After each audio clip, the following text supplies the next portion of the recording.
Hello and welcome to another advanced skeleton video tutorial. This time we're going to have a closer look at the face setup. But we're starting with a new character, so we're going to first quickly do a body rig. It's recommended that you bring in your geometry via referencing, so that any model updates can easily come into your rig file. Next I'm going to quickly go through the standard advanced skeleton body setup.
Okay, so we're now ready for face setup. First we're going to define the pieces of geometry associated with the face. This will be the main face surface. Now the next one is going to be all the surfaces associated with the head. This will include eyes, eyebrow, eyelashes, the face itself, and in this case we got some separate eye glint objects. Next is the left eyes, and note that we can select more than one object. So if you have separate objects for pupils, iris, etc., like in this case we have a separate glint object, you can select multiple objects. Now for the right side, upper teeth. Now if your model had separate geometry for the teeth, you would simply select it and hit the button. Now this model, however, does have the teeth as part of the main mesh, so we need to select the vertices associated with the upper teeth and the lower teeth and plot it in here. In order to make it easy to select the mesh, I'm going to use the hypershade and select all objects with the teeth material and isolate the selection.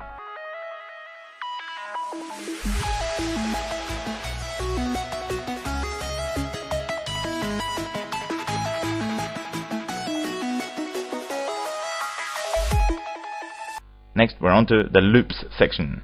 In this section we're going to select edge loops to define the areas for the eyelids and the lip.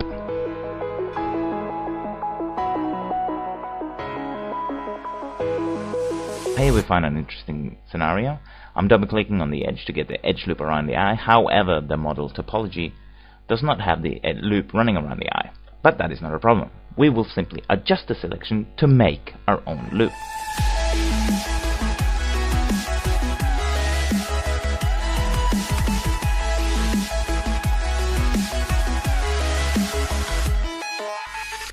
And we have a loop. So we'll define this as the outer eyelid, and you'll see joints being created, one for each vertex around the loop. Next we're going to keep selecting edge loop closer and closer to the eyelid.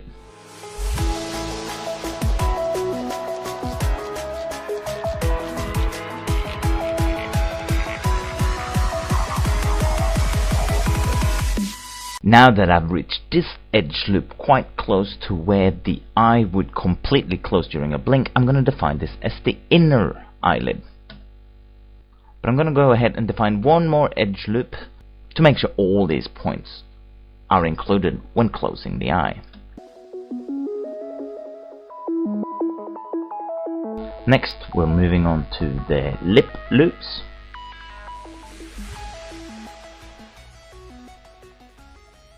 Now in this case you can see the edge lip runs nearly all the way around. It's just missing two edges, so we're just going to add to the selection these two edges. That's going to be the outer lips, and note that the joints being generated along the edge lip for the lips is right side only and going to be mirrored later. And then we'll keep defining edge loops until we are well inside the lip.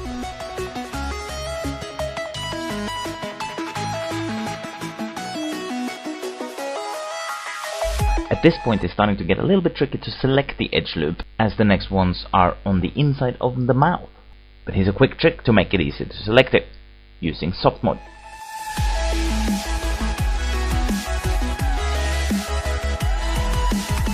Note that I'm using the soft mode to open the lip a little bit to make it easier to go inside the lip and make the selection for the next edge loop. However, it's important not to define the edge loop while the lip is open. The joints will be in the wrong place.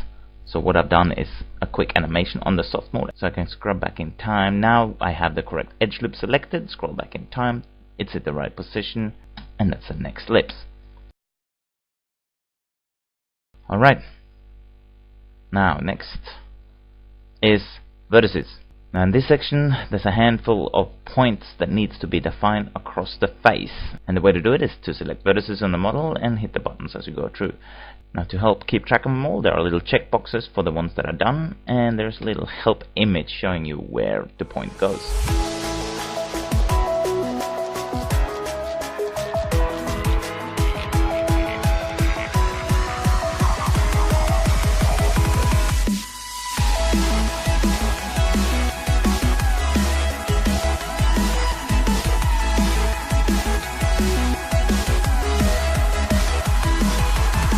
The next step is a very simple step. It's skin eyes, which will simply bind the geometry of the eyes to the eye joints, and we can quickly test that that's working.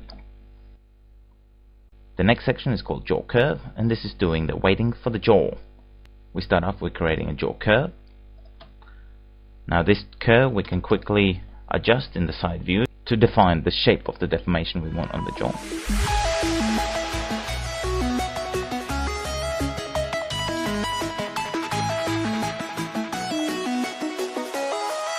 Then we're going to select all the vertices that are going to have more or less jaw weighting.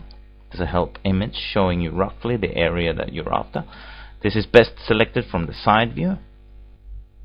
Now we're going to go just on top of the lips, under the nose, include some of the cheeks, go down below the ear, and this way down the neck. That's our jaw area.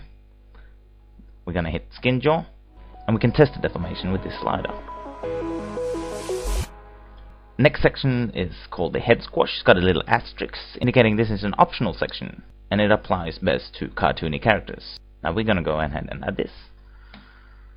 Create a base locator. Help image shows you where it should be positioned, which is just under the chin. Top locator goes just on top of the head. Next section is the tongue, and this creates tongue joints, and we're just going to put them into place running along the tongue.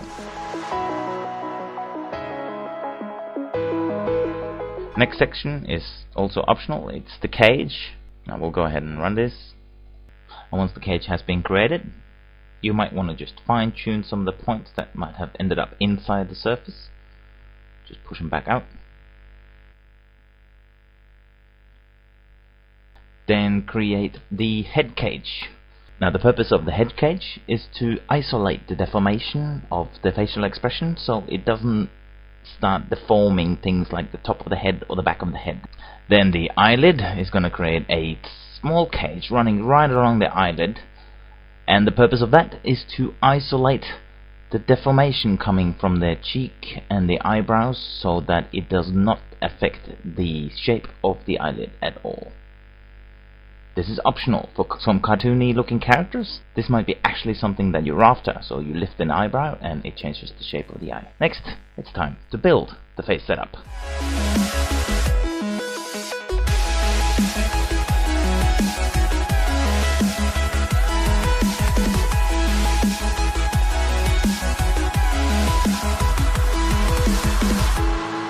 Once the face setup is complete, we can start testing the controllers.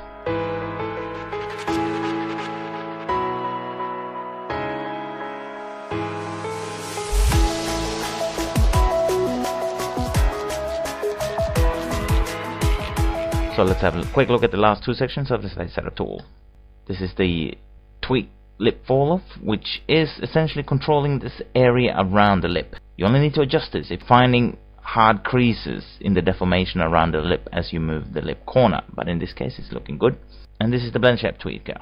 Now this is where you can control each of the underlying blend shapes. Now in order to run this, you gotta first kick in one of the blend shapes. Start off, make sure you're in build pose. grab one of the yellow controls and move it 100% in one direction. You can now create the blend shape target. You'll notice it'll create the target both the left and the right hand side. You can then go ahead and make any sculpt changes that you want. And once you're done, just delete the target, or you can grab it in the outliner. It's called delete this. There's also a blend shape wizard, which essentially steps through each and every one of the blend shapes and create the target for checking and possibly sculpting. Now that's it for this video tutorial covering the face setup tool. We'll finish up with this video, which is a quick facial animation test of the rig we just built. See you next time.